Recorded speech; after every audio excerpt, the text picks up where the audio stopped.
Yang pertama adalah visibility of system status. Sistem yang baik harus selalu memberikan informasi kepada pengguna tentang apa yang terjadi dalam sistem tersebut.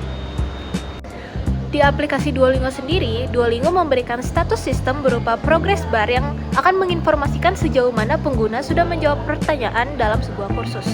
Satu-satunya kekurangan dalam hal ini adalah kurangnya informasi mengenai jumlah pertanyaan secara menyeluruh.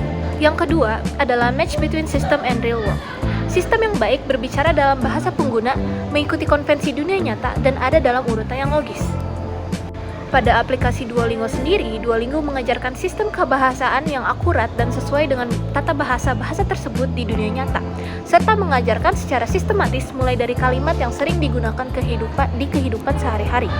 Heuristik selanjutnya adalah user control and freedom.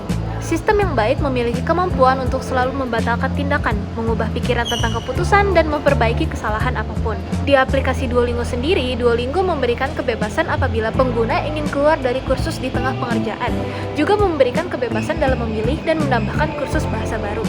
Satu-satunya kekurangan dalam hal ini adalah kursus bahasa yang sudah ditambahkan tidak bisa dihapus lagi. Heuristik selanjutnya adalah consistency and standards. Sistem yang baik memiliki bahasa, icon, simbolisme, dan semua elemen berulang lainnya secara konsisten di semua bagian sistem. Di aplikasi Duolingo sendiri, Duolingo konsisten menggunakan icon-icon yang sama untuk berbagai fitur di sistem agar tidak menciptakan kesalahan atau kekeliruan. Heuristik selanjutnya adalah error prevention. Sistem yang baik menekankan pencegahan kesalahan dan kesalahan dalam interaksi pengguna seperti konfirmasi ulang. Di sistem Duolingo sendiri, ketika hendak menghapus akun, Duolingo akan mengkonfirmasi ulang mengenai penghapusan untuk menghindari kesalahan. Selanjutnya adalah recognize rather than recall. Sistem yang baik menggunakan algoritma untuk memprediksi pencarian selanjutnya dibanding dengan apa yang sudah sebelumnya dilakukan. Sayangnya, karena tidak adanya fitur searching dan sejenisnya di aplikasi Duolingo, heuristic recognize rather than recall adalah salah satu fitur yang tidak tersedia di aplikasi ini. Heuristik selanjutnya adalah aesthetic and minimalist design. Sistem yang baik memiliki desain yang berfokus pada pengurangan elemen yang tidak perlu, menyederhanakan tata letak, dan meningkatkan harmoni visual antarmuka. Di aplikasi Duolingo sendiri, Duolingo memiliki desain yang sangat unik dengan maskot dan karakter-karakter yang ikonik, dan aplikasi yang minimalis membuat penggunanya nyaman dalam memakainya. Selanjutnya adalah helps user recognize, diagnose, and recovers from error. Sistem yang baik akan membantu pengguna memahami masalahnya dan memberikan informasi yang secara konstruktif mengajarkan pengguna cara memulihkan kesalahan tersebut.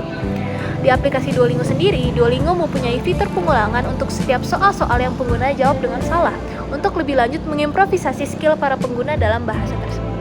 Selanjutnya adalah flexibility and efficiency of use. Sistem yang baik memungkinkan pengguna melakukan tugas dengan berbagai cara agar sesuai dengan gaya kerja mereka, di mana saja dan kapan saja. Duolingo sendiri adalah aplikasi yang fleksibel, efisien, dan mudah digunakan. Hanya dengan beberapa tombol, kita sudah bisa memulai pelajari bahasa baru di mana saja dan kapan saja. Selanjutnya adalah help and documentation. Sistem yang baik memberi tip atau lapisan instruksi yang muncul saat aplikasi diluncurkan dan memberitahu pengguna tentang fitur-fitur baru. Dalam layar loading Duolingo, tips-tips mengenai pembelajaran bahasa ditampilkan sembari menunggu sistem bekerja. Selain itu, Duolingo juga menyediakan fitur help center dan feedback sebagai pembantu utama pengguna. Yang terakhir, user experience atau UX menggunakan aplikasi Duolingo.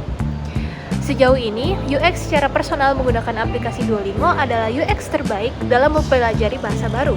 Dengan lebih dari 66 kursus bahasa mancanegara dan fitur-fitur untuk membuat belajar bahasa menyenangkan, tidak diragukan lagi bahwa Duolingo pantas dinobatkan menjadi aplikasi pembelajaran bahasa terbaik di dunia.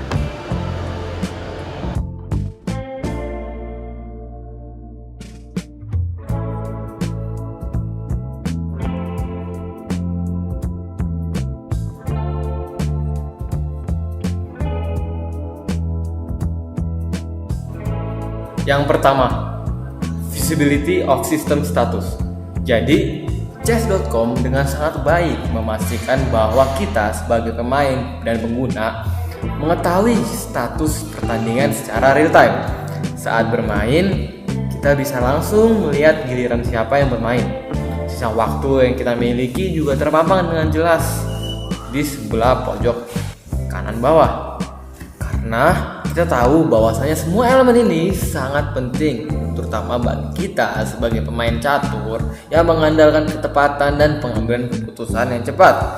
Akan tetapi, pada situasi jaringan yang lambat, pada situasi tertentu, pembaruan status bisa saja tertunda, yang menyebabkan gangguan dalam pengalaman bermain, serta tidak langsung refresh secara otomatis, membuat kita harus secara manual merefresh ulang tampilan layar kita. Yang kedua, match between system and the real world. Kesesuaian sistem terhadap dunia nyata. Jadi, chess.com ini menyajikan permainan antar pemain dan aturan yang sangat sesuai dengan permainan di dunia nyata. Bagi pemain yang sudah terbiasa bermain catur secara fisik, maka transisi ke chess.com akan terasa mulus karena terdapat berbagai istilah yang sudah familiar di telinga kita seperti check, checkmate, stalemate, dan sebagainya.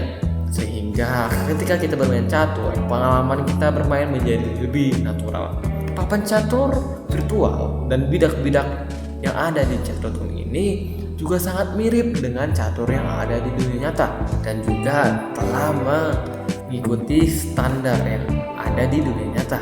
Akan tetapi, meski cocok bagi pemain yang berpengalaman, terdapat suatu fitur analisis yang seringkali terlihat terlalu kompleks bagi pemain pemula, sehingga terkadang para pemain pemula ini merasa kewalahan oleh statistik yang ditampilkan secara detail, padahal mereka belum punya pengalaman yang begitu banyak dibandingkan pemain yang sudah berpengalaman. Yang ketiga, user control and freedom. Kontrol dan kebebasan kita sebagai pengguna. Jadi semua pemain pengguna chess.com ini diberikan kendali penuh atas apa yang terjadi dalam permainan mereka. Mulai dari memilih metode permainan, waktu permainan, hingga dapat memilih siapa lawan yang ingin kita hadapi. Fleksibilitas ini sangat dihargai, terutama oleh pemain dengan tingkat keterampilan dan preferensi yang berbeda. Misalnya, pengguna bisa memilih bermain di mode blitz, bullet, atau permainan standar.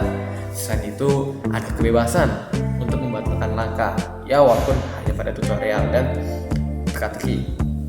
Atau ketika kita berhadapan dengan pemain secara real time, kita bisa saja menyerah jika tidak ingin melanjutkan permainan dengan cara mengkonfirmasi, sehingga tidak ada tindakan yang terjadi secara tidak sengaja.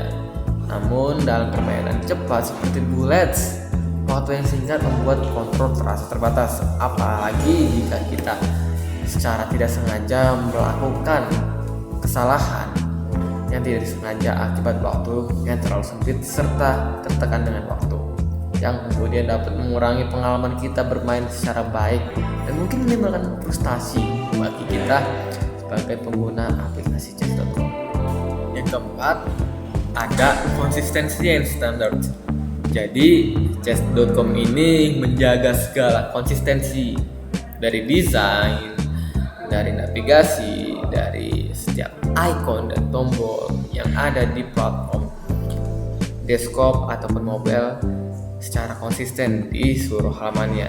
Jadi ketika kita pengguna yang sebelumnya memainkan chess.com dalam desktop tidak akan mengalami masalah ketika kita melakukan transisi dari desktop ke mobile. Selain itu, icon dan tombol yang ditempatkan membuat kita secara lebih mudah bermain dan melakukan sesuatu dengan lebih baik. Namun terdapat beberapa fitur yang tidak mudah ditemukan oleh kita, apalagi sebagai pengguna baru, sehingga terdapat beberapa fitur yang pada akhirnya tidak dapat dimanfaatkan dengan baik. Yang kelima, error prevention atau pencegahan kesalahan. Jadi chess.com ini memiliki sistem yang sudah didesain bagi kita sebagai pengguna untuk tercegah dari melakukan kesalahan. Salah satu contohnya adalah ketika kita sedang ingin melakukan langkah dan langkah tersebut yang kita lakukan adalah ilegal, maka secara otomatis kita tidak dapat melakukannya dan langsung mencegah, serta diberikan notifikasi bahwasanya hal tersebut tidak dapat dilakukan. Hal ini membantu kita juga sebagai pengguna untuk memahami aturan dari permainan catur tersebut dengan lebih baik. Selain itu, sistem ini juga memberikan kita konfirmasi sebelum kita melakukan suatu keputusan yang besar, seperti ketika ingin menyerah atau keluar dari permainan, sehingga hal ini dapat membuat kita sebagai pemain mengurangi resiko keputusan yang tidak disengaja. Namun pada metode permainan cepat seperti blitz ataupun bullet, tidak ada peringatan atau bantuan bagi pemain kita dalam hal langkah yang lebih strategis. Hal ini membuat pemain, terutama yang pemula, lebih mudah membuat kesalahan taktis. Oke, mungkin selanjutnya kita lanjut ke recognition rather than recall. Jadi chess.com memiliki kekurangan dalam aspek ini. Misalnya pencarian name atau nama player pada fitur search tidak dapat dilakukan. Pencarian ini hanya menerima pencarian username sehingga mempersulit pengguna untuk mencari teman yang mungkin merupakan pengguna lain di chess.com. Misalnya seperti ini, namanya Ariel CS. Ketika kita melakukan search dengan Ariel CS, dia tidak akan muncul kecuali jika kita mencari dengan Ariel CS 02, yaitu username-nya. Baru kita akan menemukan profil teman kita. Selanjutnya ada flexibility and efficiency of use. Tentu saja fitur utama dari aplikasi permainan catur, yaitu tombol memulai permainan, muncul di halaman pertama. Hal ini mempermudah pengguna untuk memulai pertandingan saat setelah membuka aplikasi kapan saja dan dimana saja. Kemudian aplikasi chess.com pada mobile memiliki desain yang cukup minimalis, tetapi desain pada page seperti watch itu terlalu sempit dan terlalu dikompres sehingga kesannya itu terlalu dipaksakan. Selanjutnya masuk ke helps users recognize, diagnose, and recover from errors. Salah satu contoh dalam hal ini pada chess.com adalah ketika pengguna salah memasukkan password atau username, akan muncul error box seperti kata sandi salah, sehingga pengguna mengetahui adanya kesalahan penginputan username atau password. Namun kurangnya chess.com tidak memberikan perbedaan ketika kita salah masukkan password atau salah masukkan username. Jadi keduanya akan memunculkan error box yang sama.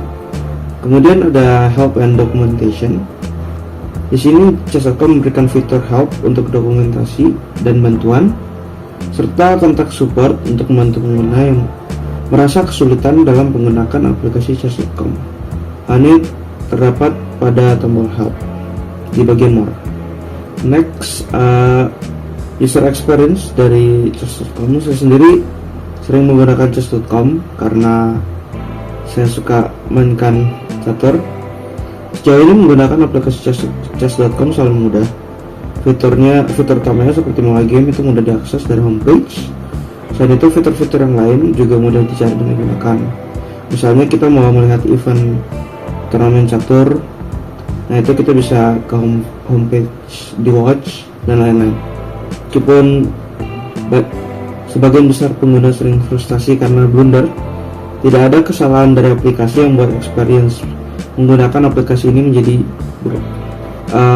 Mungkin sekian dari kelompok kami. Mohon maaf jika ada kesalahan kata. Terima kasih.